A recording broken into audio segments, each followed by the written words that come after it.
मोदी जी ने दिल्ली वालों के लिए 1+6 की जो टीम बनाई है वह कमाल की है। और जिस तरह से लोग इन 6+1 का पुराना इतिहास खंगाल रहे हैं, वह अपने आप में दिल्ली में बीजेपी के शासन की नई शुरुआत की अलग कहानी कह रहा है। आइए देखते हैं किस किस के क्या क्या गड़े मुर्दे उखाड़े जा रहे हैं। नमस्कार दोस्तों, बेबाक भाषा के दो टूक कार्यक्रम में आपका स्वागत है। दिल्ली को नई मुख्यमंत्री मिल गई। बीजेपी का 27 साल के बाद जो वनवास खत्म हुआ है, उसमें जो चेहरे निकले हैं और उन चेहरों के पीछे की जो कहानी है वह बहुत दिलचस्प है। नई मुख्यमंत्री रेखा गुप्ता, महिला, बनिया और साथ ही साथ गालीबाज मुख्यमंत्री के तौर पर इनकी शोहरत कल से लेकर आज तक 7वें आसमान पर पहुंच गई है। और देखिए, इनके जिस तरह के ट्वीट खंगाले जा रहे हैं और डिलीट किए जा रहे हैं, वह अपनी कहानी को पूरा कर रहे हैं।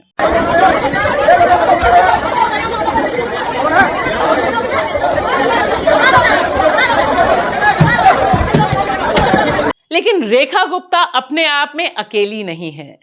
दूसरे मंत्री कपिल मिश्रा जी हैं, जो 2017 तक आम आदमी पार्टी के मंत्री थे और पानी पी पी कर ऐसी ऐसी बातें प्रधानमंत्री नरेंद्र मोदी के खिलाफ बोलते थे, जो देश भर के तमाम विपक्षी नेता ऑन रिकॉर्ड बोलने से डरते थे।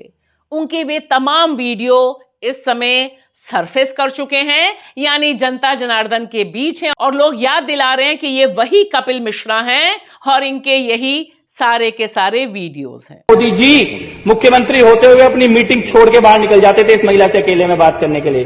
अधिकारियों से कहते थे मुझे कोई डिस्टर्ब नहीं करेगा, अब मेरे को केवल इस महिला से बात करना है, और राजपाट का सारा काम छोड़ के उस महिला के साथ बात करने निकल जाते थे। बीजेपी के खिलाफ अगर कोई एक आदमी खुलकर बोलता है आम आदमी पार्टी में, तो उसका नाम कपिल मिश्रा है। कभी बीजेपी को ज्वाइन नहीं करूंगा। हालांकि 2019 में जब से इन्होंने भारतीय जनता पार्टी का ऑफिशियली हाथ पकड़ा, तब से इनका ग्राफ बहुत तेजी से बढ़ा है और नफरती भाषण देने में इन्होंने दरअसल अनुराग ठाकुर के साथ होड़ लगाई है और इनका नाम भी गोली मारो सालों को पूरी टीम के साथ मौजूद है।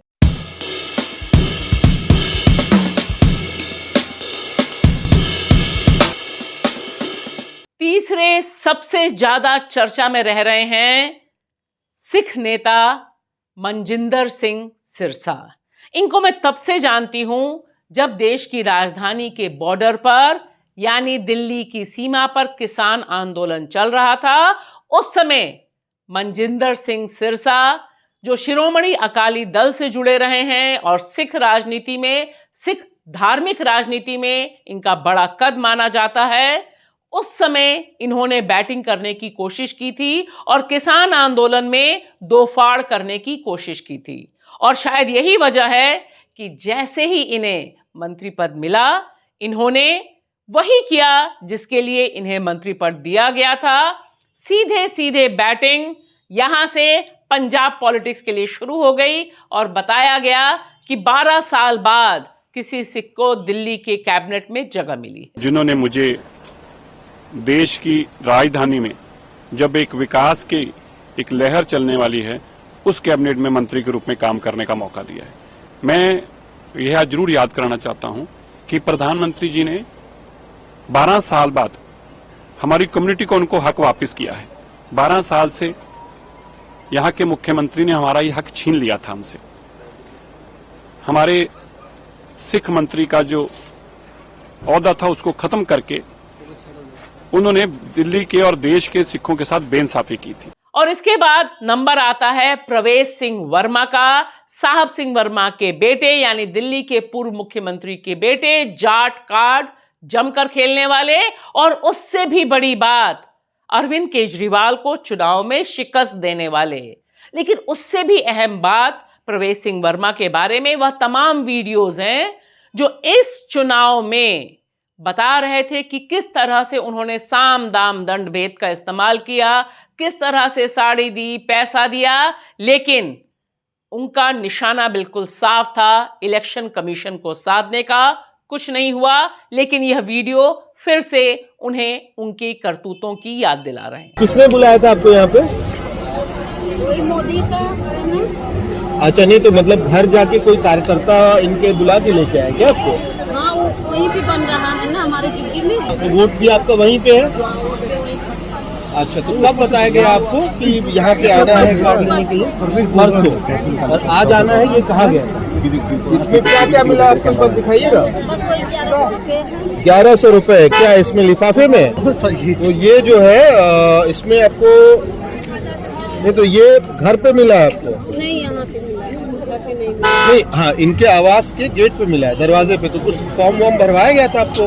हम भरवाए हैं ये। मोदी जी, अमित शाह और राष्ट्रीय स्वयंसेवक संघ का सबसे बड़ा चेहरा है रविंदर इंद्रराज सिंह, दलित नेता, भारतीय जनता पार्टी के अनुसूचित मोर्चे के नेता, जिनके जरिए एक बड़ा काम भारतीय जनता पार्टी ने, राष्ट्रीय स्वयंसेवक संघ ने दिल्ली में दलितों के बीच किया। यह भी पहली बार चुनकर पहुंचे हैं विधानसभा में। और पंजाबी वोटरों का ध्यान रखते हुए आशीष सूद को जगह मिली है। और भी बहुत काम है इनके। कम से कम आशीष सूद हो या सिरसा, इनके जरिए पंजाब और पंजाब के जरिए दूसरे खेमे तक पहुंचने की कोशिश भारतीय जनता पार्टी ने इन चुनाव में की है। बिहार में चुनाव आने वाले हैं और दिल्ली में पूर्वांचल वोट बहुत अहम हैं। इन पूर्वांचल वोटों पर ध्यान रखने के लिए ही पंकज सिंह को दिल्ली की कैबिनेट में जगह मिली है। यह भी पहली बार चुनकर आए हैं और बताया जाता है कि इनके जरिए दरअसल सिर्फ यही नहीं, बिहार में भी मोदी जी अपना कार्ड खेलेंगे और बताने की कोशिश करेंगे कि देखो, मैंने पूर्वांचलियों का कितना ध्यान रखा है। एक और खास बात है कि 1+6 कहिए या 6+1 कहिए, 7 लोगों की इस टीम में 4 लोग पहली बार विधानसभा पहुंचे हैं, जिसमें प्रदेश की मुख्यमंत्री रेखा गुप्ता भी शामिल हैं और शामिल हैं आशीष सूद, पंकज सिंह और रविंदर इंद्रराज सिंह।